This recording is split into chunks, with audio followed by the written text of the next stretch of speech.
Take a look. The plants have grown inside now. Welcome. This is a new series from Skatepark because look at this. The situation here is in total decay. It's time to rebuild this beast. We've been working on several projects recently to figure out how to better manage this small space we have. We're almost there and we'll start the video soon. We're making a big upgrade and the lighting should arrive too. I'm telling you, you can see that everything here has rotted by now. The panels crumble by hand and even the bottom is starting to go bad. We have broken bricks. Unfortunately, this system with the bricks was nice, but then the ground shifted. It turned into a mess. In fact, we should upgrade the foundations and figure out how to solve this problem. Besides that, the structure remains solid and holds up since the panels and wood set up this way dry quickly.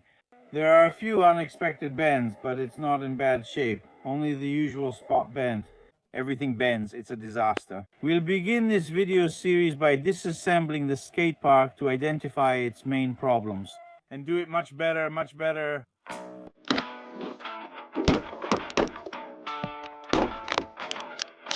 Let's go. Oh.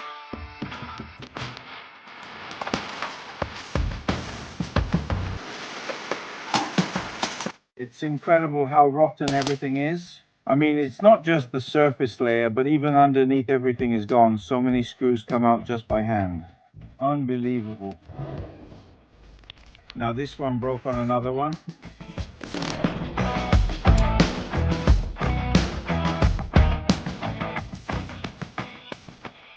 Okay, side one is done. Let's spread it out. Let's start. Oh my, they're all rotten, these panels, nasty stuff, but we have to be tough.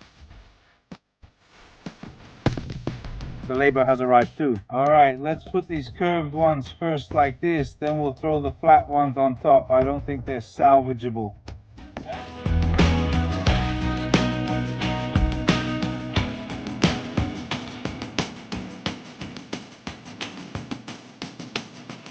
With Leonardo's help, we took apart all the panels. It's a bit of a sad situation. Look here where all the panel joints are. The wood tends to rot quite a lot, like this board here, which is really soft like butter. There are quite a few, but we have many that can be saved. In fact, I already did this work today to count the boards. It's better to set them aside and organize what's left instead. This whole area here, just like the one on the other side, if it's overhanging, has sunk because we had just redone the floor underneath, so it's all sunken down. Same thing on the other side. There's a really noticeable dip. Now, since we know that the water stops and goes into the gaps between the panels, we'll make the floor maybe not completely flat, but slightly sloped toward the shore so the water doesn't stop. Maybe we'll add something insulating like glue or silicone between the panels. That's what I think of. The problem is every screw goes in and everything rots. Let me show you. The screws are completely rotten and some don't even have threads left. Thanks, Leonardo. That was the easy part. We need to remove the resin, all boards and everything else. Let's proceed calmly.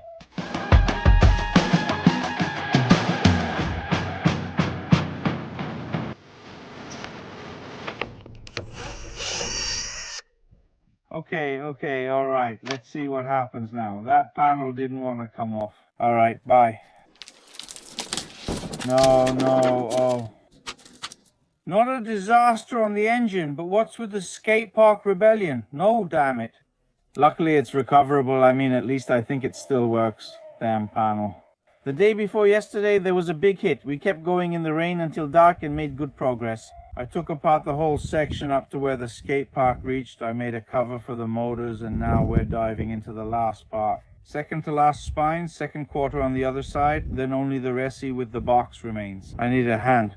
But try to save these spine frames, because the new one should have the same measurements, right? Since they're in decent shape, the wood is good, and this one hasn't absorbed much water. Let's save them.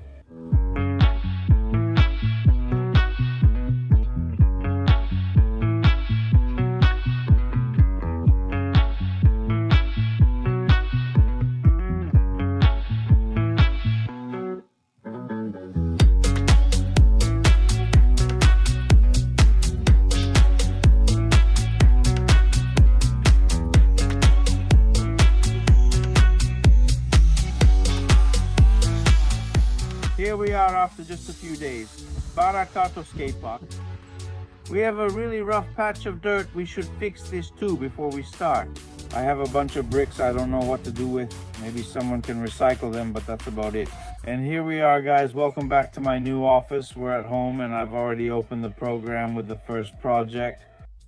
Lately, I've been using this program called Shaper 3D. It's very convenient, very easy to use, intuitive, and it works great on Mac especially, and also on the iPad. I haven't tried it with the stylus though. If you're interested, I'll leave the link below. If you're a student, you can get the student license, which is free, and it's the best.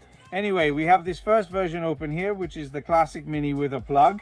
I tried to make it a bit more compact by shortening the flat cables, which were quite long anyway. And then on this side, I tried to do something like this with a sort of central landing. So a slightly rounded quarter that still keeps the curve of the quarter so it can be used normally. But we also have this extension that goes up and allows us to go a little bit outside the curve. Besides this though, you can also drop in from the top because I wanted to make this structure a bit functional even for those who aren't skilled. That way maybe I can teach someone how to drop in.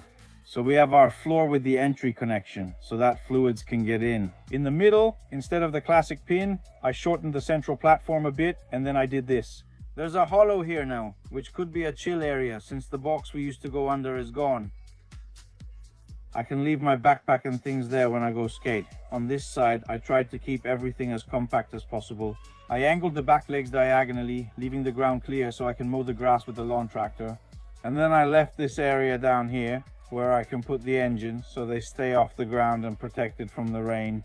And maybe they should be a little happier than where they are now, even though they're already sheltered. To finish, do you see these 5 tall poles, these ones? I included the lighting since I already have about 8 spotlights at home from a previous video, so I thought we could reuse them. Since the power is already available for the airbag, we installed poles with lights for evening sessions in the summer, allowing us to avoid the heat. The second option, which is the one I'm currently leaning towards a bit more, is this classic mini ramp. So 2 quarters, the central flat, and then on the left side I did the same thing that was in the other central part of the quarter. Rounded off. I'm reconsidering it. Actually, maybe I'll do a fly out, but this is the version I like the most, mainly because of the cost. After dismantling the skate park, I listed all the salvageable material. Unfortunately, a lot was thrown away. I created Excel tables listing needed and available components and calculated the cost for making each one. To finish this mini ramp, I just need to spend another 700 or 800 euros on top panels, though they'll eventually get ruined.